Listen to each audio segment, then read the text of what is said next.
juin 1944 fut une opération sans précédent dans l'histoire militaire. Un plan gigantesque de préparatifs, de transport de troupes et de matériel sur près de 160 km à travers la Manche, à une échelle jamais atteinte jusqu'alors. Comme beaucoup de grandes offensives, celle-ci fut constituée de nombreuses petites opérations indépendantes.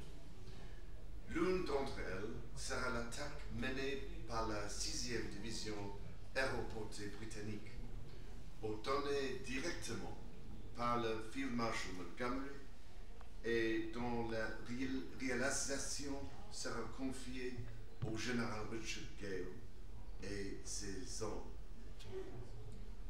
L'objectif était de tenir le flanc est des débarquements alliés. Ce flanc devait être occupé avant les principales attaques sur les plages, puis consolidé et tenu solidement parce qu'il formerait par la suite le pivot pour toutes les forces alliées qui partiraient de leur tête de pont pour déferler sur Paris, Bruxelles, Anvers, le Rhin, puis l'Allemagne. Personne n'oubliera ce que la 6e division aéroportée a accompli au cours des premières heures, des premiers jours de la libération. Ce film et le mémorial Pegasus sont dédiés aux hommes de cette division, et particulièrement à ceux qui sont tombés au cours de cette grande opération.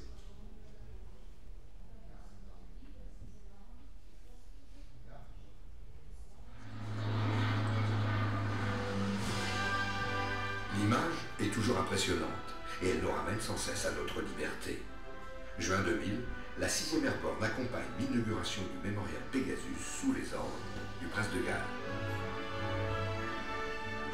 C'est pour moi un grand plaisir que d'être de retour en Normandie et en ma qualité de colonel en chef du Parachute Regiment, une joie particulière que de m'y retrouver sur le lieu même d'un des hauts faits de la 6e division aéroportée.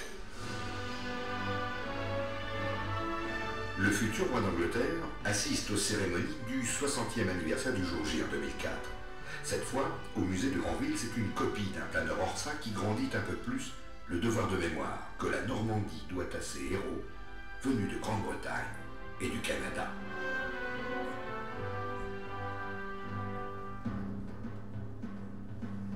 La veille du jour J, voici donc l'emblématique armada de planeurs Orsa et le chef de la 6e Airborne, le major général Gale. Il a tracé le chemin de la nuit du grand règlement de compte. Ce sera d'abord une histoire de 2 ponts à capturer intacts, mais aussi une histoire de ponts à détruire. Ils sont 5 sur la Dive. Il s'agira enfin de faire taire la batterie allemande de Merville. Tout est préparé dans les moindres détails.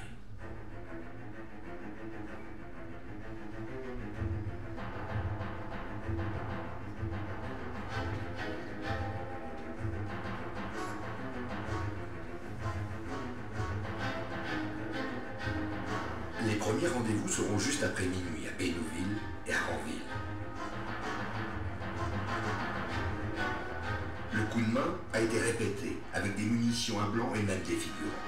Essentiel car la plupart des hommes n'ont jamais fait l'expérience du feu. Raison de plus pour partir après un bon et peut-être dernier thé.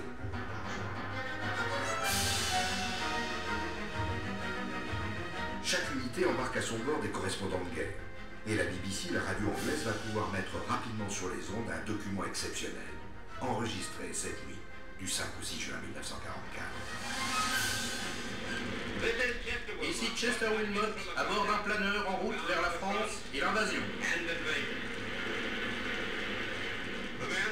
Les hommes qui sont assis sur les bancs à l'arrière du planeur se demandent sans doute si les parachutistes ont réussi à prendre le terrain sur lequel nous avons prévu d'atterrir.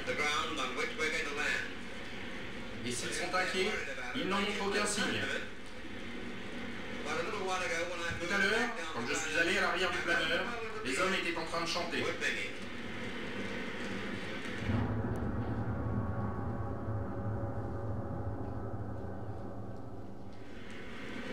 Pendant ce temps, l'arrivée sur le pont de Bénouville est la parfaite réplique de tant d'heures d'entraînement.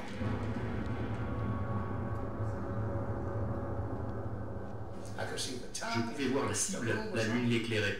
Je pouvais voir le pont, je pouvais presque voir le blanc de leurs yeux. Je savais qu'on allait réussir et mon Dieu, on l'a fait. J'étais très heureux.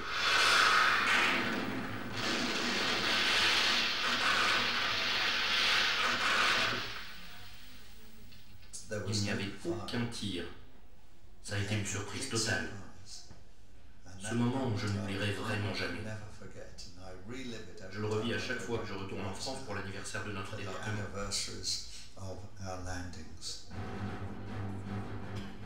Les premières images du pont libéré coupent le souffle. Les planeurs sont posés juste à l'endroit prévu. Le coup de main aura coûté un mort et 2 blessés. Et le pont deviendra à jamais Pegasus Bridge.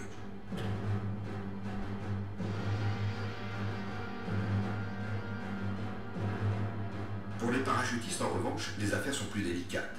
Eux aussi ont tout répété sur le sol britannique. Mais la nuit tourne au cauchemar. Les hommes sont dispersés par un vent violent et la FLAC, la défense antiaérienne allemande.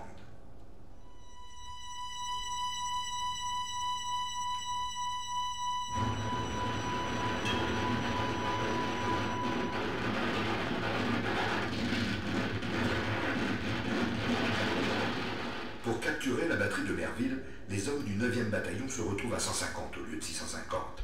Malgré un corps à corps sanglant, ils n'ont jamais douté. Non, jamais. Je suis parachutiste et irlandais. On ne recule pas.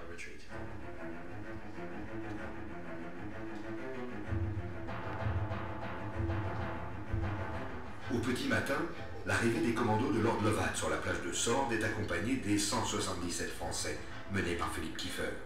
Ils apprendront plus tard le lourd sacrifice du 9e bataillon pour leur faciliter le chemin jusqu'à Bénouville. Et c'est à ce moment que la fiction rejoint la réalité, avec le tournage d'un film culte, Le jour le plus long. Où une quinzaine d'années après les événements, Lord Lovat mime son propre rôle, où le Major Howard briefe son double, l'acteur Richard Todd, lui-même vétéran.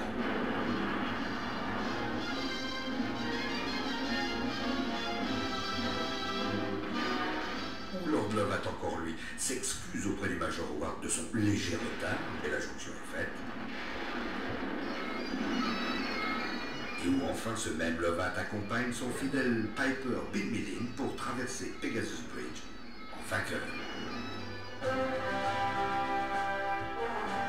La victoire, Dwight Eisenhower, le commandant suprême des Alliés, y pense ce matin du 6 juin, depuis son quartier général dans le sud de l'Angleterre. Tous les objectifs ne sont pas atteints, mais l'effet de surprise a joué.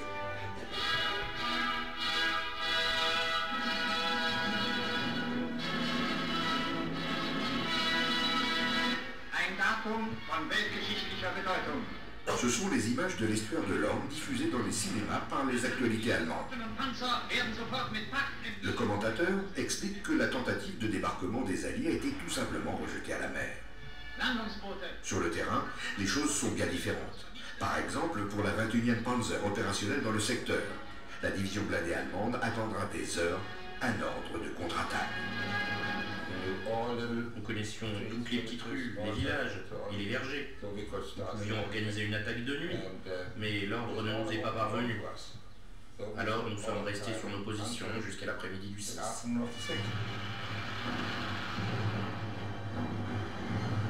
Et pendant que les Alliés avancent ce matin du D-Day, Adolf Hitler dort profondément. Et malgré la situation, personne n'ose le réveiller. Reste que la 6e Airborne va devoir tenir la tête de pont et se préparer à une vraie contre-offensive de l'ennemi.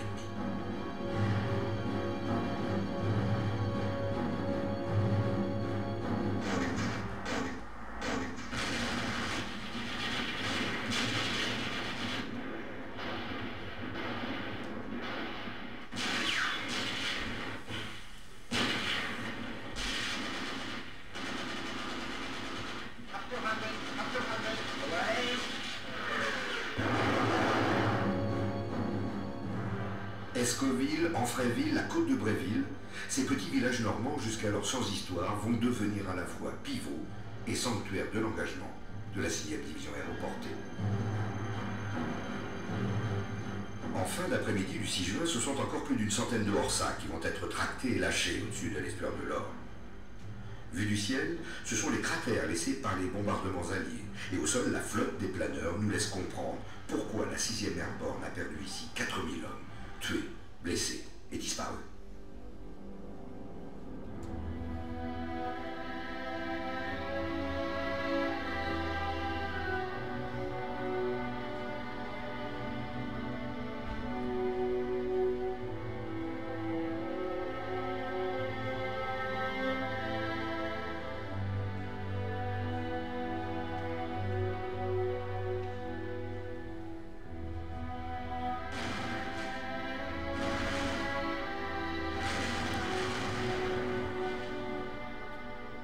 À la mi-juin, la 6e Airborne contrôle totalement et définitivement le secteur est de l'Orne. Un secteur totalement en ruine, à l'instar de tout le pays. Malgré son jeune âge, 48 ans, le major général Gell est déjà un vétéran de la Première Guerre mondiale, de la bataille de la Somme. C'est la 2e fois qu'il aide la France à chasser les Allemands de ses terres. Si la population civile a elle aussi payé un lourd tribut à la libération, elle est d'ores et déjà devenue à jamais reconnaissante.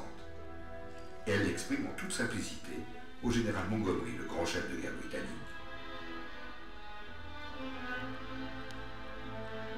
Mais il reste encore des batailles à la 6e Airborne. La fin de la campagne de Normandie avec l'offensive sur la Seine en août, la sanglante bataille des Ardennes et la traversée du Rhin. Tout juste le temps de fraterniser avec les Normands.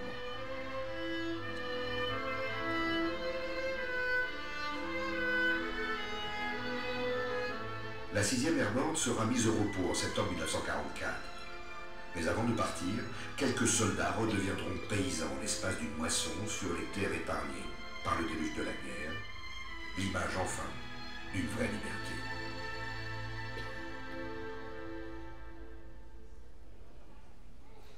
La guerre est terminée, remercions Dieu de ne pas en avoir eu d'autre, et mon Dieu fait qu'il n'y en ait jamais d'autre. À nos camarades qui sont tombés.